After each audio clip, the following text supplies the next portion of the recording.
All right. Well, hello and welcome.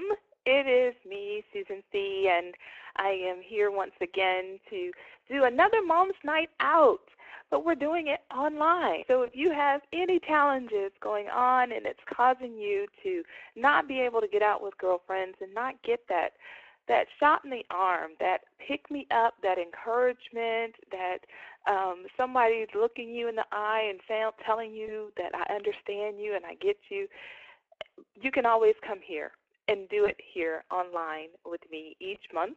I will be here to provide just that encouragement for you and that space where you can come and be with girlfriends and chat it up in the chat box if you like, and just feel that acceptance and that sisterhood. That's what we're creating here together. So I have this image here of this cup with hot steam coming out of it because it's cold part of the season right now as I'm recording this. And you just might be watching this and enjoying your cup of, maybe it's coffee. I prefer chai, or maybe it's a hot apple cider, but whatever it is you're drinking, and sit back and relax and enjoy this and interact with this. When I give opportunities for you to write things down, please do. Take those notes and really interact with this. Tonight's topic is Tame the Chaos. And when we're talking about this season, this end of the year, when we're dealing with the holidays, taming the chaos has got to be like right up there with things that are on our minds. Like, there's so much going on. There's so many different directions we can be pulled right now, and so many needs within our families that we want to meet. And I want to help with that. I want to be an encouragement to you on that. So for those of you who are still getting to know me, my name is Susan C., and I truly am on a mission. And my mission is really simple.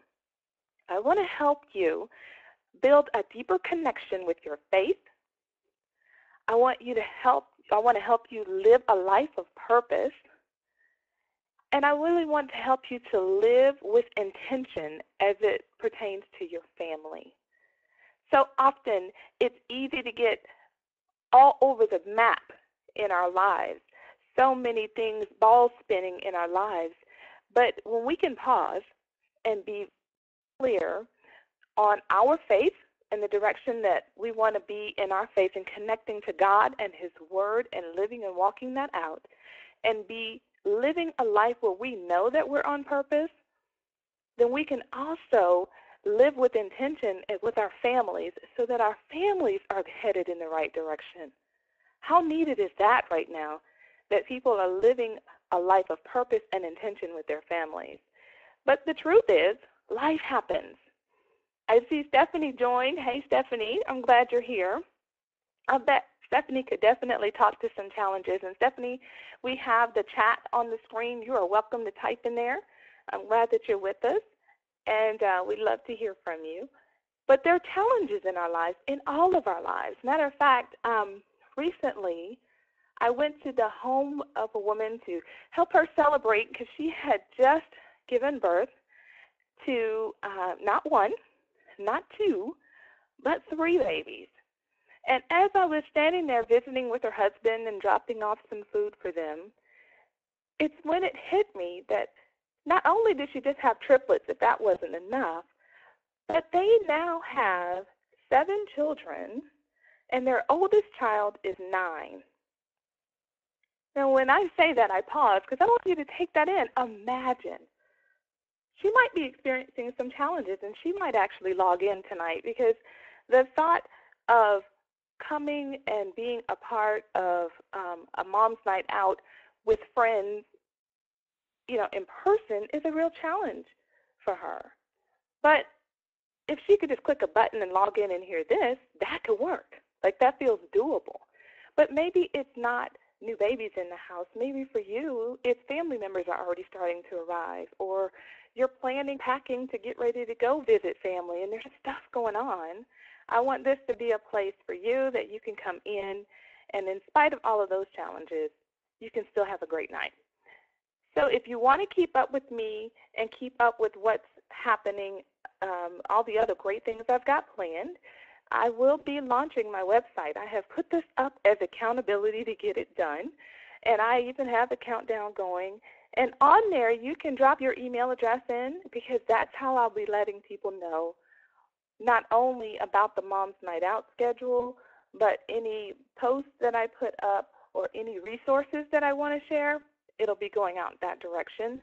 And as you can see, it's at 25 days when I clicked this earlier this evening, and 11 hours and all that down to the second. I thought that was hilarious, but it will be coming out soon. So definitely connect with me there.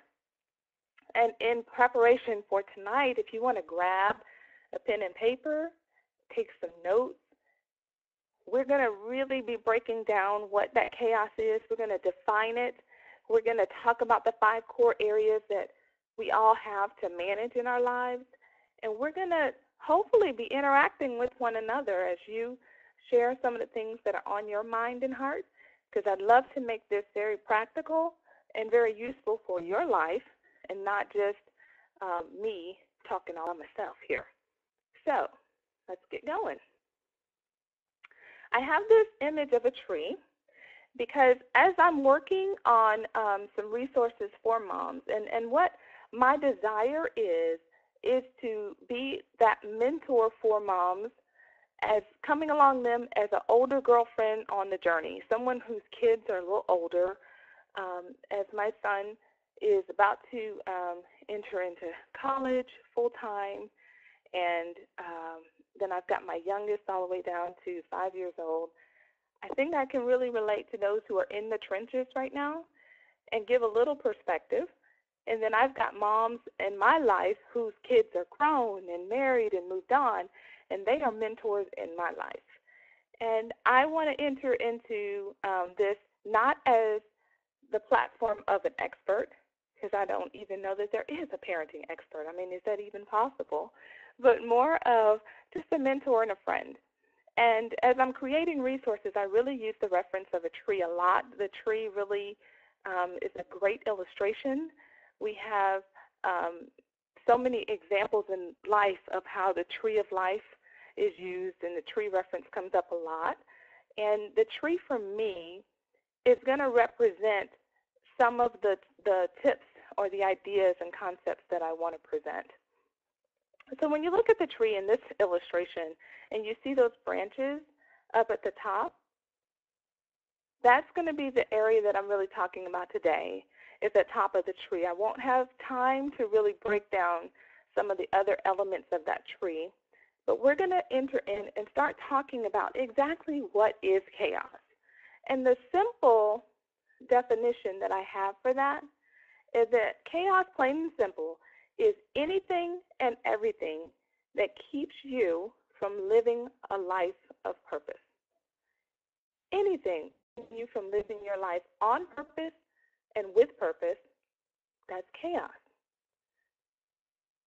It's those things that keep us running around, that keep our minds spinning, that keep us up at night, that keep us from being present with our families, being present with our loved ones because we're thinking about that next thing or that other thing. All of that other stuff is what's always keeping us on another distraction. And who needs it? So those things that we have, I love the David Allen quote that says, our mind is meant to have ideas, not to keep ideas. So as we're thinking about these 5 areas that I'm going to share, think of them in relation to what are those things that are on your mind, and then how can we group them into these areas. So the first area that is part of that chaos, if I could break it down like this, is going to be those people that you care for. So it may be your children, and I'm talking about children who still live with you, still anyone that's relying upon you and depending upon you. So if you have children that are grown and out of the house, and or people who are now married and have kids of their own, we're not talking about those kids. You still care about them.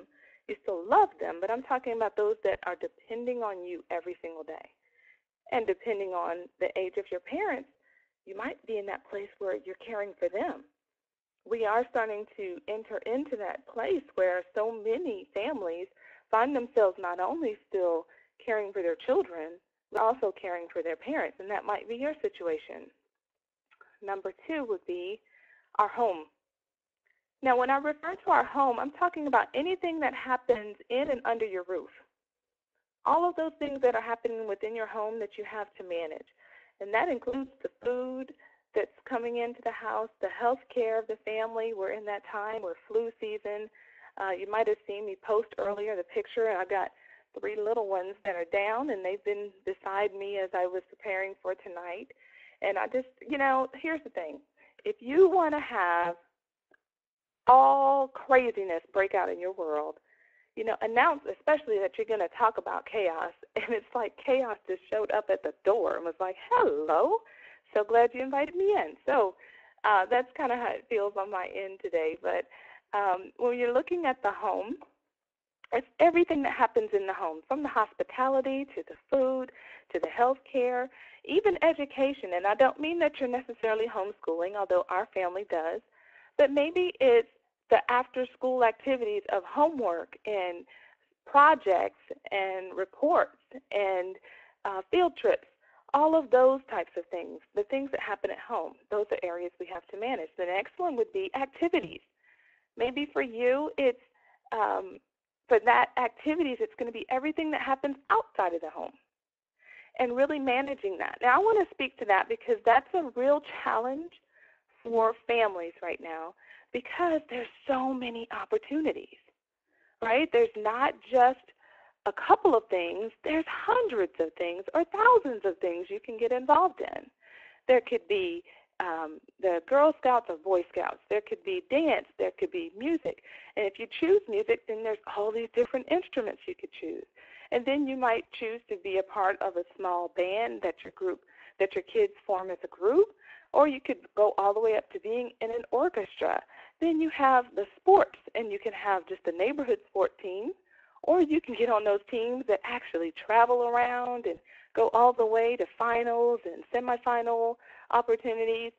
And there's all these things in between. Your child might be into pottery or art or dance or the nature club, or on and on and on. And before you know it, you can find that you have the rare opportunity to actually be at home on an occasion versus home being the central place where people could find you. Instead, they find if you're home, they think that's odd. But when we put together that trying to manage the people we care for, our children, and then our home, and then the activities outside of our home, we can start to feel number 4, which is that overwhelm. That overwhelming feeling of, my gosh, here comes Christmas next week and I'm not ready, and maybe the tree is not even up yet, and there's still presents to buy, and then we're supposed to send this with the kids to school, and then we're going to go over here and try to greet family members and friends we haven't seen, and on and on and on. Oh, cool, Stephanie. That's cool. I'm glad that you came by for however long you can. But that overwhelm is very real. But I think that overwhelm, beyond just being real, it's a sign for us and a time for us to really plug in. It's time for us to take note of what's happening in our world, because our emotions are going to tell us what's happening when we don't have the words or the vocabulary to express it. Have you ever found yourself in a very happy situation? Maybe it's at a wedding. Maybe it's at a baby shower, but you found yourself overwhelmed and overcome with emotion, maybe a negative emotion. Maybe you're crying, but not necessarily tears of joy. There's some type of grief happening in you. So I think instead of us pushing that down, which would be very easy for us to do, I don't want to ruin, everyone else is having a good time, it's time for us to plug into what's really happening. So maybe you're not shedding tears at this holiday season, but maybe you find yourself a little more short or cranky or irritable than usual.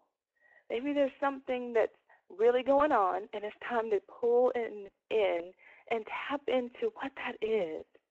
because something's happening this holiday season that's not making this a Merry Christmas for you. Maybe you've taken on too many opportunities where people have asked and you've said yes. And maybe the kindest thing is the honest no, the gentle but firm no. Maybe there's one too many yeses that have been extended, and now you find yourself stretched beyond what you can really deliver and deliver in peace and maintaining your joy and your sanity. Maybe you find that you're being short with the kids because you've put an expectation on all that you should provide for them to have a Merry Christmas. So I need to have all the decorations up, and I need to bake the same cookies we baked every other year, and we need to have these certain things done in the home and these certain traditions that we need to honor. And maybe those things are keeping you from the very thing you want. And maybe some of those need to be let go. And that last area would be yourself and or your spouse. Because I won't assume that every mom on here is married. But we can find that as we're caring for the kids and caring for our parents and caring for the home and everything that happens in the home, and then we're managing the activities outside the home, and then we're trying to deal with our own emotions in the midst of all of that, we could find that we put ourselves and we put our spouses last. And I got to say, I feel like this is one of the pivotal turning points for what's really the source and the root for a lot of the madness in our lives. And that's when we put everybody else first, which is so part of the fabric of how women operate, how we go about doing things, right? Is we want to serve the family and take care of everyone else and make sure everyone else's needs are met. Then we'll take care of ourselves. But it almost seems like all of the other needs are never met, and so we don't give ourselves the space to really be cared for. Matter of fact, we'll even refuse it sometimes when someone says, let me help you. No, I got it. Or someone asks, hey, how are you doing? Oh, no, I'm fine. Like, notice how my voice even changes? Like, it's our block. It's our protection. And this is especially a challenge for women who are strong and women who are assertive, women who are get-her-done kind of girls. It's like when you have a woman that has that type of style, that type of personality, she's almost the hardest person to love, the hardest person to serve, the hardest person to care for, because she's got it so together, and she so knows how to get stuff done. But it's hard to give to a person like that because it's difficult for them to receive it. But it doesn't mean they have any less chaos and madness happening in their world. They just look so capable. I call it the challenge of the capable woman. It's just that receiving part, that resting part, that calling it enough and putting it down. Those are some of the challenges that she faces, and that might be you. That might be you that I'm speaking to, that you say, that's part of my world is I have a hard time reaching out to anyone because it requires me to trust that they got it. It requires me to trust that if I say, will you make sure that you pick up this dish for the holidays, or will you make sure that these things are ready for our celebration, then I have to trust that they're going to do what they said they're going to do. And that makes me uneasy, so I'd rather just do it myself. At least then I know it's done, and I know it's done the way I need it to be done. I'm sure some people are nodding their heads like, yeah, I so get that. That is so me. Well, I can only say it, my friends, because it's me too. You know, I say that God gave me the best gift of 7 children because it took 7 children for him to get through to me, that I had to come to the end of myself. And in my weakness, I would be strong. And I kept trying to just be strong. So I kept trying to hold it together, and I got it. And it wasn't until baby number 7 when I finally said, I can't do this. And then God said, oh, that's good to hear. Because you never could. But you sure could get a whole lot of stuff done. It doesn't mean it was the right stuff or the most important stuff. You just got stuff done, and now you're starting to see that I have a deeper and more, a better purpose for your life, and that's what I want you to spend time on. So I hope that you see that as we've talked about those areas, the beginning letter for each one of those is what makes up chaos in our lives. It's as we're trying to manage and care for the children. That's an area we can manage our homes, our activities, the emotions, the overwhelm, and the overload, which can lead to burnout for us, and the care for ourselves. But I don't want to leave you with just that as a theory and go, chaos, those 5 things. I want you to actually make this practical. So I want you to take a minute as you grab that pen and paper, and I want you to write down those things that were on your mind right now. Like as I've been talking and you've thought about the kids, like what popped up for you? Is it a dish that you need to send, cookies or something that you need to send to school with them? Or like me right now, what's on my mind is my 3 little ones that are running fever and have coughs, and I might need to run out to the store after this and get some medicine for them and prepare to be up with them throughout the night if they need me to care for them. Those kinds of things are on my mind. We've got Christmas next week. What are we going to eat? What are we going to do? Who's coming over? At what time? What are we going to plan to do while they're here? Is there somebody I need to call? Yeah, there's a few phone calls I need to make, and goodness knows I haven't sent out any cards. So this year it'll probably be Happy New Year's cards from us, and all of those different things that are on our minds. One of the most powerful things we can do is lean into that the truth of that David Allen quote that says, our minds are meant to create ideas, not to hold them. So start writing those things down. And I think that you'll find that the sheer act of writing them down will begin to lift a weight off of your shoulders. You'll already begin to feel just a sense of, this is doable. I can do this. At least I have a clear idea of what it is, and it doesn't just feel like stuff that needs to get done, and it feels like thousands of things, because now that I've written it all down, it's really 10, or it's really 12. Then after you've taken some time and you've written those things down, I want you to think about what on that list can you delegate to someone else. What is that list that you could say, I really can ask someone else to do this? That's not something that's required for just me to do. Someone else can do it. And they'd probably do just a fine job of it. Let me delegate that. Then I want you to reflect on your list again, and I want you to ask the question, who do I need to ask for help? Like maybe I don't need to try to manage the Christmas by myself. I don't need to try to do the meal and the house and everything else. I need to ask someone for help. Or as we're preparing travel, I don't need to be the one that packs all the bags and loads the car and the whole thing. I need to ask for help. And for some of us, that's going to be probably the most challenging part ever, is that asking for help. But it can be one of the best gifts you could give this Christmas, is to raise your hand to say, hey, I can't do all this by myself, nor do I want to. I want some help.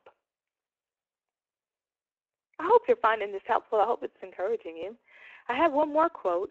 Here it says, we spend a lot of time teaching leaders what to do, but we don't spend enough time teaching leaders what to stop. And this is a quote from Peter Drucker. He's a really amazing businessman who taught a lot of management principles. And so he was speaking to the business community. But I got to say, as I read this quote, I deeply connected with it as far as moms. And I think all too often when you find someone who's a new parent and they're like all excited about being a parent, you can go to the bookstore or you could go to magazines and you'll find all this how-to stuff, right?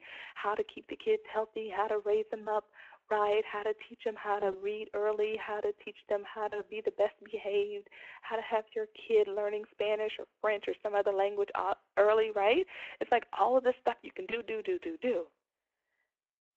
And maybe there's one of those things that we need to also create a separate list beside our to-do list. We need to have a stop doing list. What are some things we need to stop doing? In my life, I've thought about what are some things I stopped doing. I have stopped running to the store for just one or two things. And that's big because I used to run to the store because I wanted to make a dish and maybe I forgot one key item that would just really, makes all the deal of, like, hello, how can you have nachos and you don't have chips, right?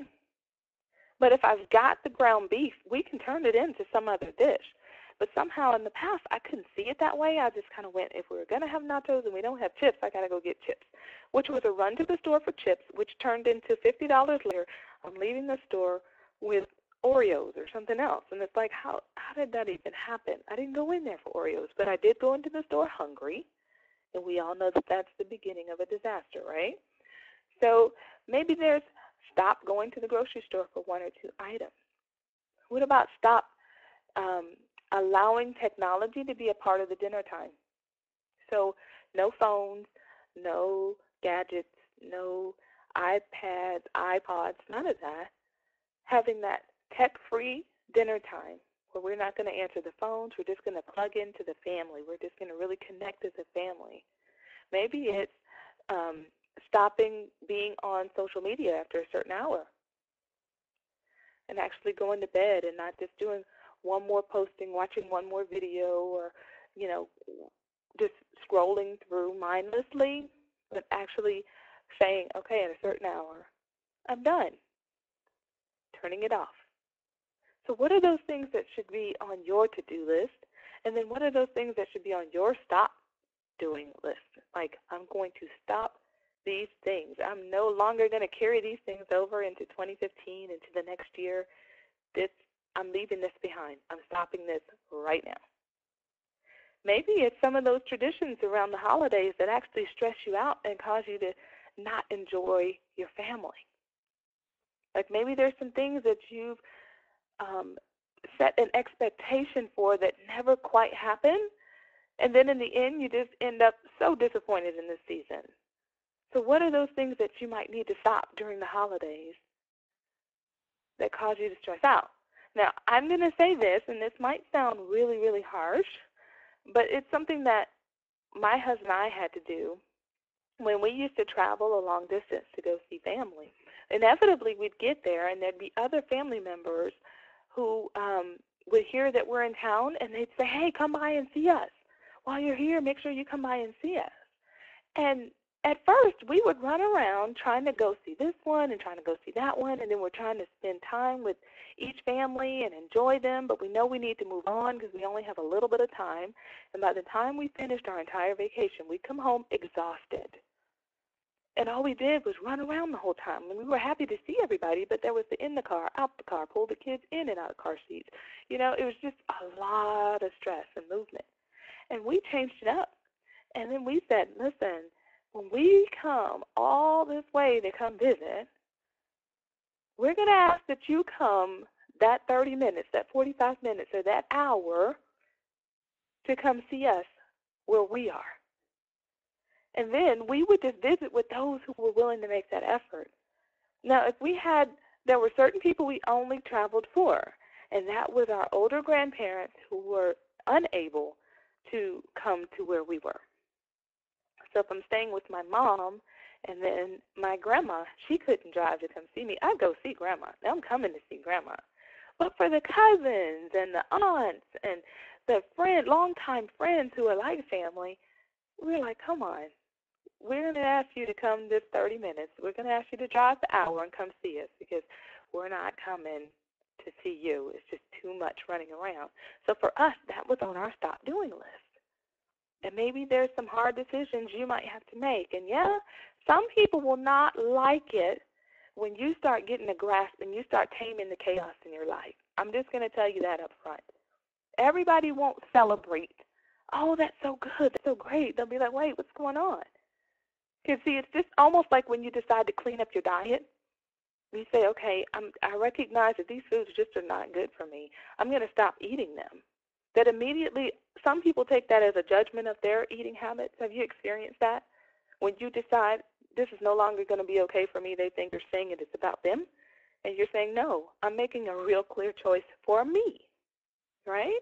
So maybe those are the things that you're going to have on your stop doing list, but trust me, it does not mean everybody will celebrate that, and that's okay. Because when you start living on purpose, it gets really clear really fast for other people whether they're going to continue on the journey with you or if that's as far as they're going to be able to go with you as far as friendship or relationship, because your living on purpose is causing them to feel uncomfortable. But you have to be okay with blessing them in their journey as you stay obedient in yours. So true, right? So I have this other thing here where I say, taming the chaos is going to require some things of you. You're going to need to be bold. You're going to need to be courageous. You're going to have to be willing to be misunderstood. Sometimes you're going to have to just be wrong. You're going to be humble, but be graceful. Graceful with yourself and graceful with others. You're going to be passionate, and you're going to have to be honest. You see, managing those 5 children and our home and our activities and our emotions and our taking care of ourselves and loving and caring for our spouses, those areas are simple in concept, but not necessarily easy to walk out. But they're going to require you to be these things that I have here. If you're willing to be bold, if you're willing to say enough is enough, life is not happening to me, I get to have a say in the experience and the way that I experience what God has for me. I don't have to feel like I'm being pushed and shoved and pulled around, that I can really order the way that life is going to be for me, because God is a God of order. So truly, He doesn't desire for me to feel the stress and the worry and the overwhelm and the overload and the burnout. Those things are so counter who He is and so against anything that He says that He has as a promise for those who trust Him. So I'm encouraging you that it's possible to tame that chaos. Notice I don't call it cure, because there's always going to be something coming up in our lives that's going to cause us to have moments where it's, everything is just going a little haywire. But the ability to capture that and say, listen, this is an area of my life that needs to be dealt with, and deal with it. It's not something that says there's something wrong with you or that there's anything that you're out of line. It's just saying, here's some feedback based on the choices you're making. Do you want to make a new choice? Doesn't that feel so much more freeing? It's like, here's the results of the choices you've made. Do you now want to make a new choice? And you can say, yes. Why, yes, I do, because I don't like these results. Or you could say, no, I'm going to continue to make the same choice because I actually like these results. But do know that you get to make a choice. That's one of the greatest gifts that God gives us, is the ability to make choice. I'm going to use the same scripture that we talked about last month because I feel like it's still so applicable. In Mark 3:27, it says, no man can enter into a strong man's house and spoil his goods except he will first bind the strong man, and then he will spoil his house. So for us as moms, as we're trying to manage our homes, may we hear this scripture and think through all of the things that are distractions. Remember, that's how we define chaos, is anything that distracts us and keeps us from living a life of purpose and on purpose. Anything that's distracting us is sent there to bind us and to keep us so that it begins to wreak havoc in the lives and keeps us from the goodness that God has freely provided. So may we be able to cut through all of the madness that enters our world, through our minds and through our hearts and through the circumstances of our lives. And may we see clearly the direction that we are headed. May we see clearly how we can tame the chaos in our lives. whether we need to work at this time on our homes, or maybe we need to work on taming that calendar. Maybe we need to work on our kids and our relationship with them. But may you see clearly the 5 areas that I've outlined tonight, and may that provide a pathway for you to actually start making intentional decisions about how you want to move forward, how you can apply that to this holiday season, how you can apply that as you look forward to 2015 and all of the opportunities that are on the way.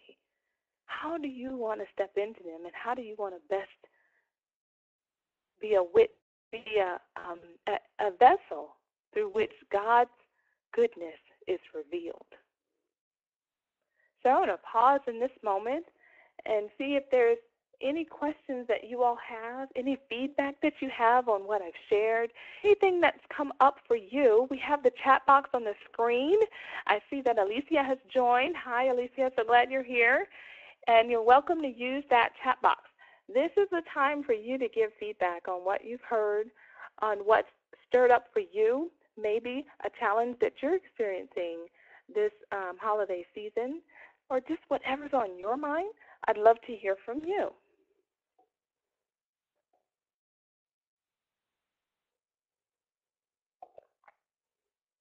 I was grabbing a quick sip of water. As I shared before, I got the 3 little ones that I'm going to be going to check on. But another thing that's interesting for me this holiday season, I am really at a season where I want to, not only the holiday season, but just in my life, I want to really slow it down. There's so much going on and so many invitations coming through and opportunities for us to go and to be. And, of course, there's people we haven't seen in a while, and we'd love to just be with them. But I really want to just slow everything down and just savor the moment. So anything that I feel like that's pulling us away from being able to just be present in the moment and enjoy one another, I'm having to say no to. And, of course, everyone doesn't necessarily understand that, especially at the holiday season, but it's the pathway that brings me peace. And it also looks like for even our holiday meal, really practically, that we are not going to do the traditional meal. We're going to do something that's simple, and we're going to just sit around, light a fire in the fireplace, play some games, and just hang out. And I got to tell you, that just makes me so excited. I don't even know what to do. Let's see.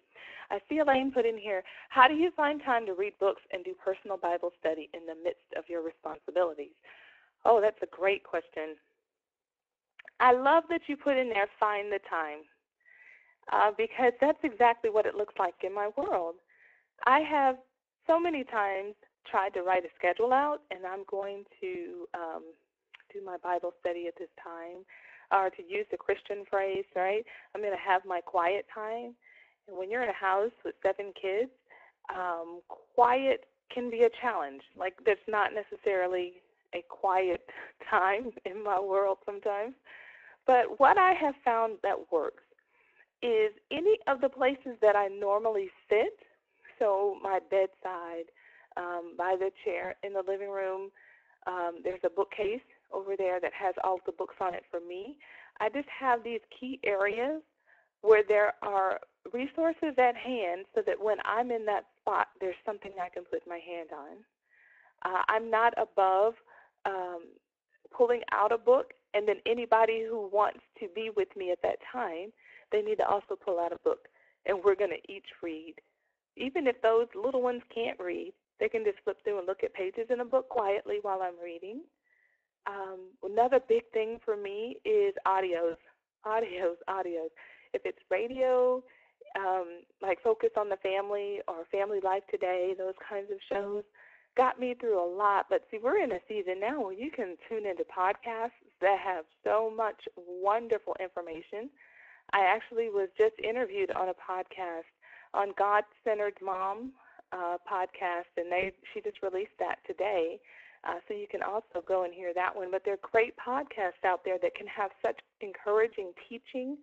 If you're looking for the scriptural teaching, sermons, all the way to just encouraging information or educational things that are teaching you and instructing you and leading you, So all of those things. And then another way that I find to keep myself going is whatever I read that I glean from, I then turn that into what I call a table talk with the family, which looks like I come in and share one nugget that I got out of my study and my time, which inevitably turns into usually some really good discussion with the family. And it's passing along my faith, it's passing along what I'm learning, but it's also causing the kids and family to enter into what I'm learning, and I learn from them and their perspective. So I would say keeping those resources close by, turning on audio that I can listen to while I'm cleaning up, while I'm making the bed, while I'm cooking dinner. When I'm riding around, they can play then, and just keeping the resources nearby and having the kids also honor that time if they're going to join me, that they read too. I hope that was helpful. If that answered your question. If not, if I just rambled on and didn't go in the right direction, do let me know, because I can pull it back in and go another way. I see you're typing. Oh, you're so welcome. Good. Really good, Elaine. So I'm curious, did anybody have some things that came up for them that they're going to put on their stop doing list? Like, there are certain things that you say, I'm going to stop, and what would you fill in the blank with on that? What are some things that maybe this holiday season you say, I'm going to stop doing what? Oh, you also listen to podcasts. Me too. Don't you just love them? I'd love for you to share if you have a favorite podcast or something you listen to often. Please share it with me, because I'm always looking for some other good ones. I love a good podcast.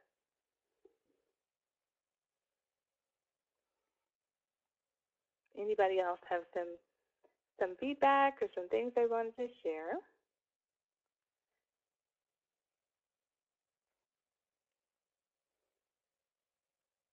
Oh, I see you're typing, Elaine, so I'm going to give you a second. And while you're getting that typed up, I'd just like to say that we're going to do this again. I am committed to being here as a source of encouragement for you ladies to come in and to teach on the things that are on my heart, things that I think would be helpful, encouraging, uplifting to you. I do not have the next date set, but when I do, I will be sending it out directly to those who have registered for this one and the previous one. But if you have not done that, then definitely go to SusanC.com, and there's a place there on the screen where you can enter in your name and email address, and I will keep all of those people up to date and keep you up to date on what's happening and when to be there and what you can download and what you can access. If in the meantime you want to get in touch with me, you can always reach out to me via Facebook. I'm at Facebook.com/Susan LC. That's a good one. And or there's my email address. Feel free, if you have something privately you want to ask me, or you have some questions that come up in between, feel free to just send them directly to me at an email. So I see that, let's see, you listen to Michael Hyatt. That is a really good one. I'm very, very impressed with the things he puts out. It's pretty amazing stuff. And Nancy Lee DeMoss, I have lost touch with her. I used to listen to her quite often. I've read her book. She's probably got several by now, but I've read her books. Let's see. And Alicia says, how does your family react to having a non-traditional meal? Interesting. So my immediate family is cool with it. There's no problem with them. They're flexing with it. The kids don't mind at all. Last year we did something kind of non-traditional, and the grandparents just bought what they wanted. You know, they're kind of at that phase where they're like, listen, we really want a turkey, so we're going to bring some turkey. And so I think last year we served seafood. We had Maryland crabs, because I'm from the East Coast, and sometimes I dismiss the East Coast blue crabs. So we had some blue crabs flown in, and that wasn't exactly a Christmas dinner meal, but we were happy. But they still wanted turkey, so they bought it. And so that's kind of how we handle it. The kids just kind of go with whatever's, their kids. Like food, they're happy. And the grandparents have in their mind certain things they want, so they bring it. And we all just laugh and have a weird plate of, like crab and crackers and turkey, but it's all good. We're just there to enjoy each other. So that's how we handle that. Are you guys traditional? Maybe you guys are like traditional. We want the turkey and we want the regular trimmings. And over here, I think we're getting more and more and more non-traditional in our holiday meals. So I see someone's typing. I'd love to know, are you guys going to have traditional meal, or are you going to do something non-traditional, or are you just going to kind of eat whatever ends up on the table because you're traveling and you'll be with someone else's house, or how's that work?